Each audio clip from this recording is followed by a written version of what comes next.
This is the Kraków main train station, Kraków Główny. This is the main arrival point for most people in and out of the city. Even if you come by plane from Belica Airport, the trains are coming into the main station. And when you get off the train, you go downstairs into a sort of subterranean labyrinth where passages connect to the bus station. Also, you have to follow the passage up this ramp to get out of the train station. You end up here, you see plenty of tramps and vagrants and Obverzhanek sellers. It's not as gritty as it used to be. It's been cleaned up a bit. Pretty much everyone arriving in Kraków is going to end up right here. This beautiful square, this beautiful site behind me, Galeria Krakowska, was pretty controversial when it was first built because it's one of the first things people see when they enter the city, and it's a city that's known for its beautiful architecture. Now we have this extremely modern building, which is the first thing you see. But I think people have started to accept it as part of the geographic landscape of the city. You'll find a taxi rank right here where you can hop on a taxi, but honestly, if you're just trying to see Kraków, you can walk everywhere. You walk this way towards the Planty and the Floriańskie Gate, and it's kind of an extension of the royal route that kings used to take on their way into the city. And just following this way, you'll be in the center of the old town within minutes. Come out of the tramway underpass here, and you end up directly in the Planty, which is one of Krakow's many green spaces. It actually forms a ring around the old town here, the city center and the old town. Because Kraków is a medieval city, and there actually used to be medieval walls all surrounding the Planty here, which lead down to Wawel Castle, which you can see on the map down here. Where the Planty is today, where this green sort of perimeter around the center is, actually used to be a moat, and the city walls were just on the other side. The Austrians, before World War I, during Austrian occupation, they actually filled in the river, and they gave us this park, which I think we can thank them for. Just minutes from the train station, this area here is actually the official beginning of the royal route into Kraków. You might know Kraków used to be the capital of Poland. The kings, all the pageantry and pomp used to start here. The kings would walk down through this entranceway, which is called the Floriańskie Gate. It's actually the only medieval city gate left in the city. Here you have some medieval fortifications, the city wall, it's all that's left. Unfortunately, the Austrians destroyed most of the rest of the fortifications around the center of Kraków at the end of the 19th century. Behind us is the Barbican, which is the most intact part of the medieval fortifications that's left. It was added in the 15th century. It's a circular fortress. You can visit it as a tourist now.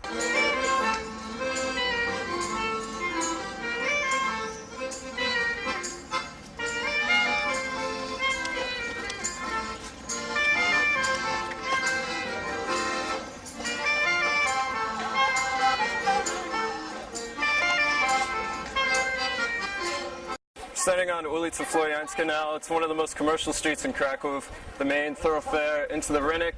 On this street you'll find lots of very commercial franchises, lots of shops selling touristy kitsch, lots of restaurants, McDonald's, and lots of really dodgy clubs. Tons of kebab stands. At night this place is just mobbed full of very sloppy people.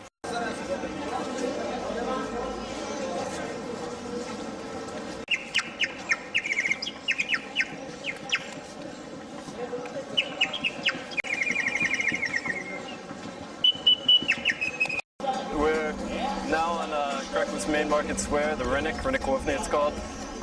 Originally laid out in 1257, the 13th century, the market square is and was the largest medieval square in Europe. It measures 200 meters square. Today it's lined with cafes. All the kamienice, the townhouses bordering it, have been faithfully restored. Behind me is Adam Mickiewicz Monument, Poland's famous national bard. Here's the Sukiennica, the cloth hall. This goes back to the 13th century, I believe, as well. And this is basically one of the first shopping malls in Europe. Kraków was at sort of an intersection of major trade routes, and merchants would come here and sell their wares. And that tradition continues today. If you take a walk inside the cloth hall, it's just lined with tourist stalls, merchants selling, pottery, glass, amber jewelry, kitsch, crap, you name it, it's all in there. It's probably the best place to go shopping, and actually, as touristy as it is, the prices are pretty competitive, and you don't really have to feel ashamed about shopping there. Behind it is the town hall tower. There used to actually be a town hall here. The tower is all that remains of it. The rest of it got demolished. But we still have the tower, the clock, and also tourists can go up to the top. So you get a view, which isn't really that great. On one corner of Krakow's Rynek is Mariacki Cathedral, or Kościół Mariacki. St. Mary's Basilica has a few names. This is one of the most important cathedrals in Poland, definitely in Kraków, probably coming second just after Wawel Cathedral for being one of the most important spiritual centers in the country.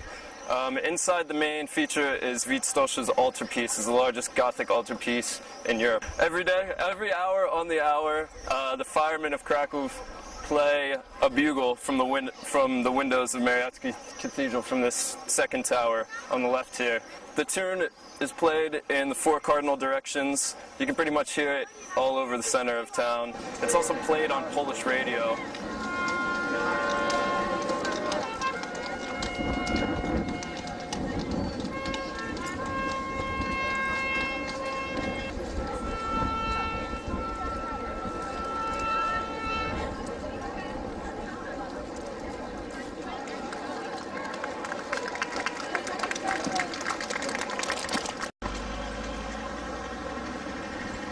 Rynek Główny, Krakow's main market square, is actually basically the cultural center of the entire country. Krakow's known as being the cultural capital of Poland. It always has been. Sorry, Warsaw, but it's true. Here you find, tons of cafes, tons of restaurants, hotels, hostels, pigeons, buskers, human monuments. It's a place of all the city's major events, major celebrations. Festivals are happening here all the time. It's just bustling with activity 24 hours a day, basically. Diverging slightly from Ulica Grodzka, we're on Ulica Kanoniczna now. It's one of the most picturesque streets in Kraków. Behind me you can see Wawel Castle. The street leads right to it. The street is known for, behind me is the building where the Pope lived for many years in Kraków when he was the Bishop of Kraków. Across on the other side of the street is the John Paul II Center, so Pope enthusiasts will want to flock to the street.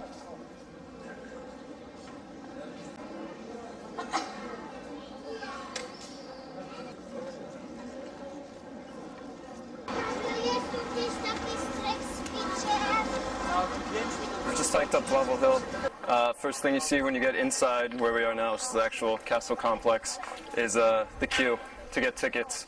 There are tons of exhibits inside Wawel Castle. All the royal collections are here, the armory, the cathedral. There's all kinds of stuff to see. You can spend almost an entire day looking at exhibits. Tickets are timed. You queue for tickets and you get a specific time when you're allowed because there's so many people going that they have to sort of stagger the times, only let a certain amount in at a time. But just to go in and walk around the courtyards, which is what we're going to do, is completely free and can be visited whenever you want. Behind me is Wawel Cathedral. It's the spiritual seat of the entire country. This is the view you get because unfortunately we can't film inside. The interior of the cathedral is visually stunning. It may not be the most beautiful in Poland, but it's absolutely the most historical, and it's just packed full of history, information about all the kings, all their tombs, all the history of all the rulers of Poland. There were 35 different kings who were crowned in this very cathedral. You can also visit the tower, see St. Sigmund's Bell, which is a very famous and important site. The external site of Wawel Castle is a hodgepodge of architectural styles, Romanesque, Renaissance, Gothic. It's been, updated for many centuries. Most of it dates from the 13th to 15th centuries.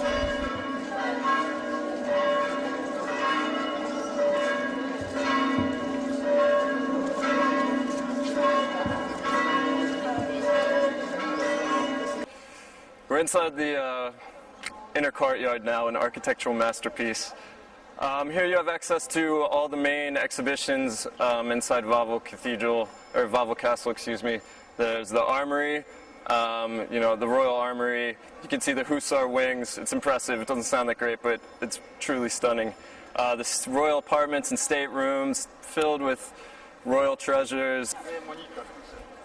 In the corner here is the chakra stone, supposedly. There are a couple legends associated with Wawel Castle. One of them has to do with this wall behind me.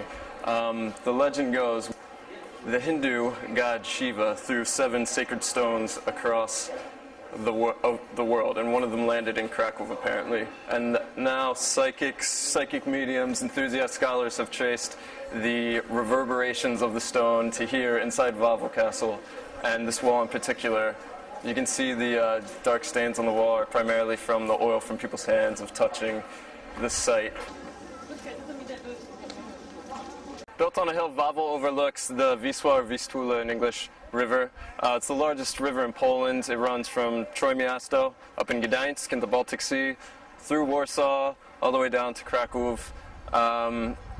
In Kraków it's incredibly dirty, so don't even think about swimming in it.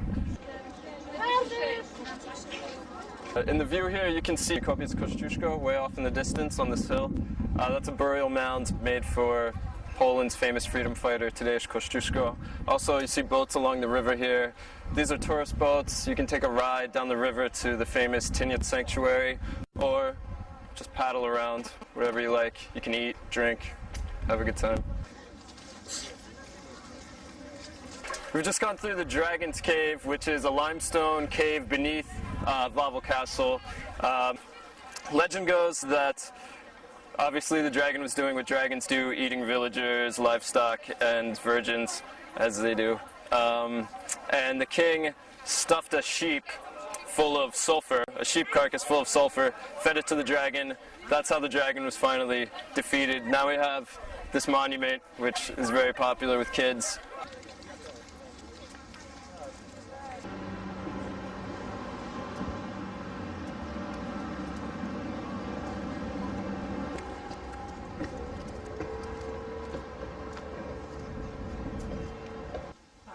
We're currently standing in Cracow, which is a cathedral for the patron saint Saint Stanislaw.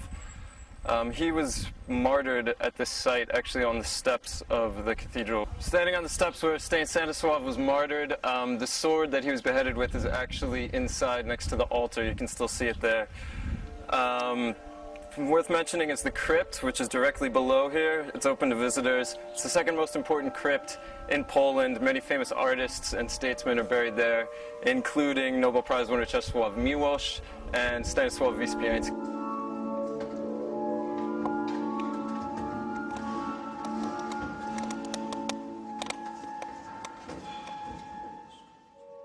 Not again, maybe, but the spring behind me is drinkable. Visitors can come. It's a popular site with pilgrims. The water tastes terrible, but it's supposed to have miraculous properties. The square behind me was designed recently, basically after Saint Stanislaw was beheaded, or assassinated as it were. Poland was partitioned, and there was a lot of superstition that because of the king's act against the patron saint, that's why Polish statehood sort of fell into hard times, and Poland was actually wiped off the map soon thereafterwards. So in order to pay tribute and to sort of right the wrong that was committed, the kings came to Cracow every year to sort of pay their respects to Saint Stanislaw, and now we have this new plot for that very occasion. Kazimierz was set up officially in the 14th century by King Kazimierz the Great, for who the district takes its name. It was originally sort of an island city that was separate from the rest of Kraków, and at the very end of the 15th century, all of the Jews of Kraków, of which there were very many, were expelled from the old town and relocated in Kazimierz. And for over 500 years, Kazimierz was the center of Jewish life in Kraków. As such, you'll find a lot of synagogues around this area. Right now we're standing on Plac Nowy, which is basically the social center of Kazimierz. It's lined with cafes and bars. At night, this place really comes alive. It's known for its very atmospheric cafes filled with candlelight and antiques, and this district has really developed its own sort of aesthetic.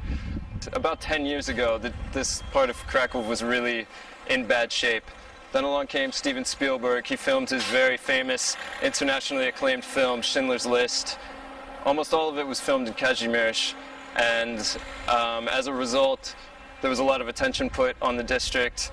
started to rejuvenate itself, and now it's, I mean, you see it the way it is today. It's really bustling with activity. Here you can buy fruits and vegetables in these hatches behind me. You can buy the famous zapiekanka, which is a very local sort of drunken street food. It's basically a French bread pizza with whatever toppings you want on top. And anyone who comes to Krakow, you have to eat one of these. It's great for lining your stomach before you hit the bars.